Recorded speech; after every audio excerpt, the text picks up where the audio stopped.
Villains, gym leaders, champions. Pokemon battles make the whole world go round, and for that reason, the franchise is full of formidable trainers. But what if we had to choose only one from each of these categories? 8 nominees for the ultimate tournament with a representative of each one of the casts that the series has shown so far. Let's start with the first characters we meet, the ones who always welcome everyone to this universe, the professors. These figures are known for their erudition and contributions to our knowledge of the Pokemon world, but on a few occasions they've been spotted taking off their coats to engage in battle, and Kukui is easily the best example of this. In the game, we learn of how he faced champions from other regions on equal terms in his youth, and used all that experience to create the Pokemon League in Alola, leading to a battle at the top of the region that is a true tribute to the Pokemon world and all the life forms that inhabit it. He is the most obvious nominee, but someone we can't forget and who might spark some debate is Professor Oak. The game implies that he was an outstanding trainer at his prime, perhaps the best of the time along with Agatha, who was his fierce rival. His well-known hidden battle in the first game's data made him a final boss even above the Pokemon League, but it wound up in the catacombs of the cartridge as beta content, and unfortunately, no generation has confirmed if he's still training his team. Most likely, Oak has all his attention on his research, with his battle skills totally out of practice, so he doesn't stand a chance against Alola's ultimate dad. But actually, there is someone else who would be called a professor, wears a lab coat, and would certainly crush both of them. But I think there is a more rigorous category for them. The Professor's AI, aka the Paradise Protection Protocol, stands as one of the highest levels of battle power we've seen in this universe. The antagonists are usually remarkable trainers, but in this entity, if we can consider it as such because, it's a complex subject, we would discover an unprecedented artificial intelligence with a team formed by the delirious elite of an unreal future and past. And it was powered with data from the best champions in the world to be able to anticipate any situation, so it's virtually invincible in its lunatic research. But in a completely insane twist, even with all that, the AI is still probably inferior to the pioneer in the field. You see, Giovanni is still the biggest threat, light years ahead of the rest of the antagonists. However, we're not talking about the Giovanni we all know, who led Team Rocket's operations and quickly gained more power, but was ultimately stopped by Red. There is a universe in which the protagonist, for some mysterious reason, didn't stop him, so he managed to take over the production of Master Balls and got Mewtwo under his control again. The episode Rainbow Rocket hints that this version of Giovanni came to dominate his world using the genetic Pokemon, and that would be his first step to spread his influence to the entire multiverse. No other antagonist, not even the versions of the villains that he recruited in remote universes and emerged victorious in their plans, come close to this thirst of power and multi-dimensional domination that apparently has only just begun. But even if we consider power as something restricted to battle, no other non-playable character has been able to get a strength similar to Mega Mewtwo in their team, a being that was conceived to push the destructive gene of the pocket monsters to the limit in its most advanced and unstoppable version. On its own, it would probably crush all the Paradox, either past or future, at the same time. So at least with the conditions we see in the game, the Paradise Protection Protocol would be no match for it. Although the advanced artificial intelligence could predict that and perhaps come up with a backup plan, the outcome of a direct clash between the two would be rather uncertain, so let's give the title to Giovanni for the time being. In any case, in the Pokemon universe, no matter how dire a situation may seem, there is always hope.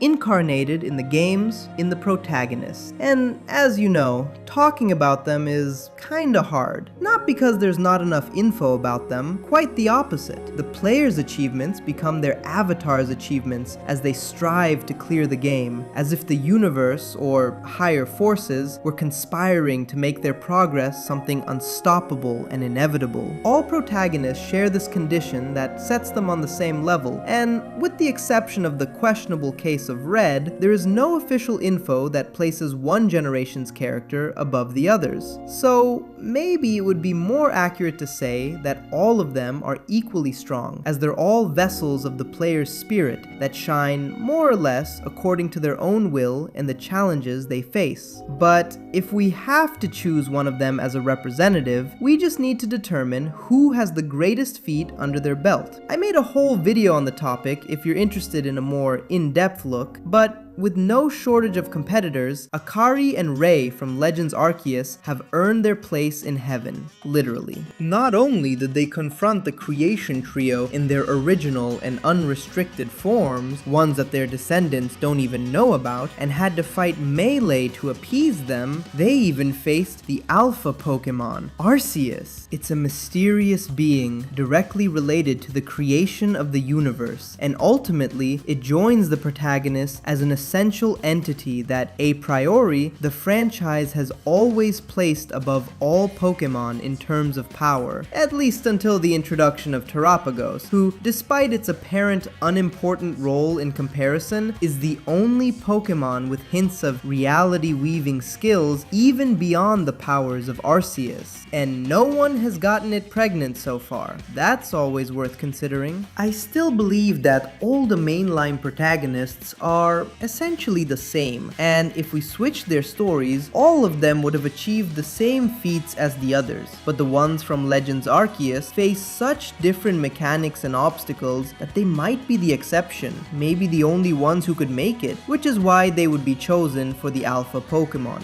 Or maybe I'm wrong, and this kid would have destroyed Palkia by throwing things at it anyway. Gym leaders are a much more mundane category, and as we have seen before, Raihan accumulates a good amount of merits on it. Apparently, his strength is not even limited to training Pokemon. However, through the years, he has earned the not insignificant merit of really giving a fight to the #1 in the World Championships, Leon. In Pokemon Sword and Shield, it's explicitly stated that since he became champion, no one has come as close as Raihan to beating him, until a certain Scottish boy showed up, of course. Not only that, but it seems that every year they make it to finals, and the outcome gets harder to predict, making their rivalry more and more intense with each edition, all thanks to hard work, a lot of study, and increasingly complex strategies to make up for the gap in natural talent between them. His battle style is so refined that many believe he could put any champion from outside of Galar on the ropes. We know that gym leaders are far more powerful than what they show in the restricted battles for their badges, but it's hard to think of anyone else in that range, except for Iris. This dragon-type prodigy is like a diamond in the rough, but she's probably also much more talented in terms of her innate connection to Pokemon. In her ultimate version of Black and White 2, I think it would be a very evenly matched battle, or maybe Iris would have the upper hand. However, let's remember that we are talking about gym leaders, not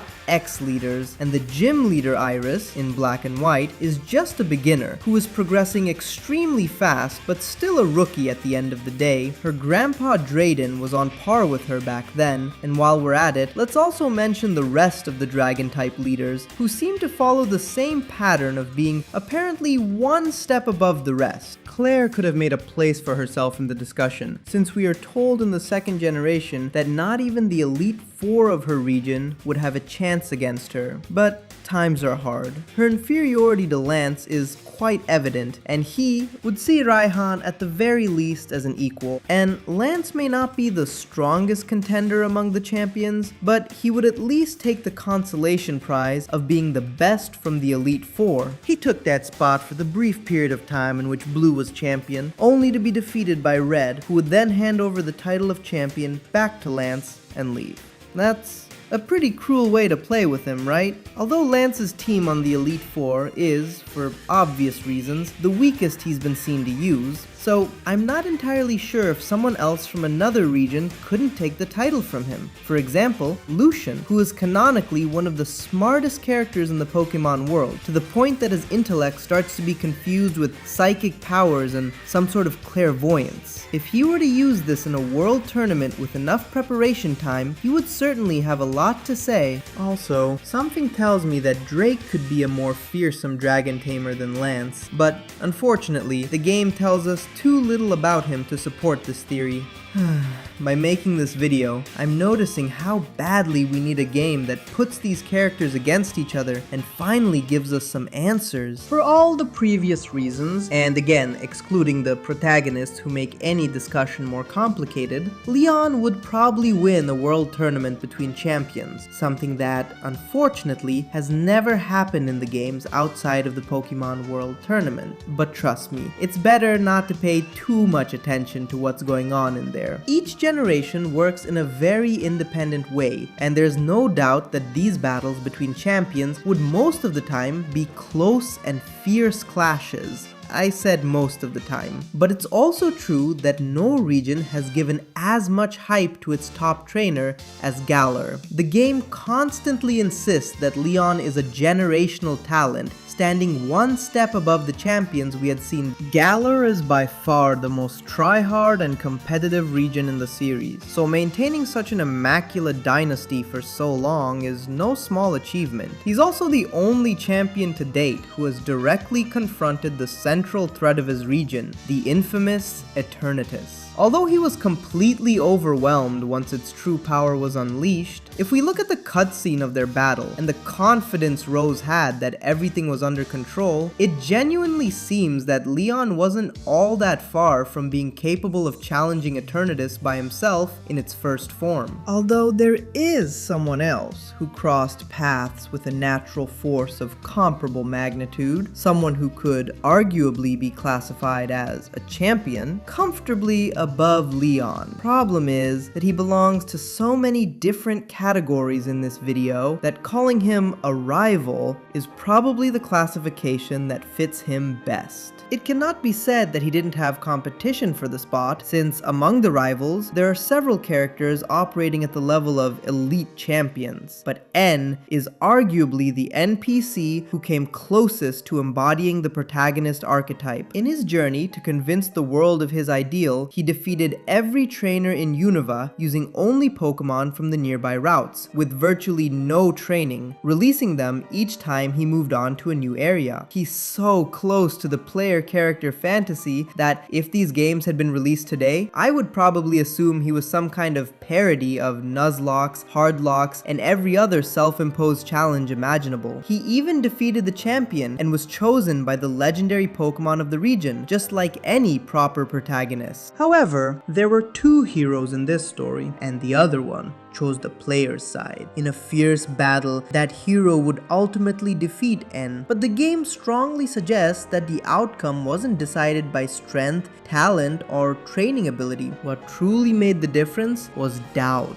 N gradually began questioning his own convictions. The hero of truth never did. And in the end, that doubt came to be portrayed as a miracle. The key to changing the world by allowing different perspectives to coexist. So in a strange way, his defeat was also his victory. For many years, names like Cynthia or Tobias dominated every discussion about the strongest trainer in the anime. Then, Pokemon Journey settled the debate by placing Leon above all of them, and by defeating him, Ash finally completed the circle. But recently, Pokemon Horizons introduced a figure who makes all of them seem almost insignificant by comparison: Lucius. A hero who traveled the world a century ago and who may possess the highest power level ever seen in a trainer across any canon of the franchise. His team consists of an Entei, a Galarian Moltres, the shiny Rayquaza contained within Roy's ancient Pokeball, and the Terapagos hidden inside Lico's pendant. Oh, and a Cleaver and an Arboliva. I don't think there's much room for debate. The anime character chosen has to be Lucius.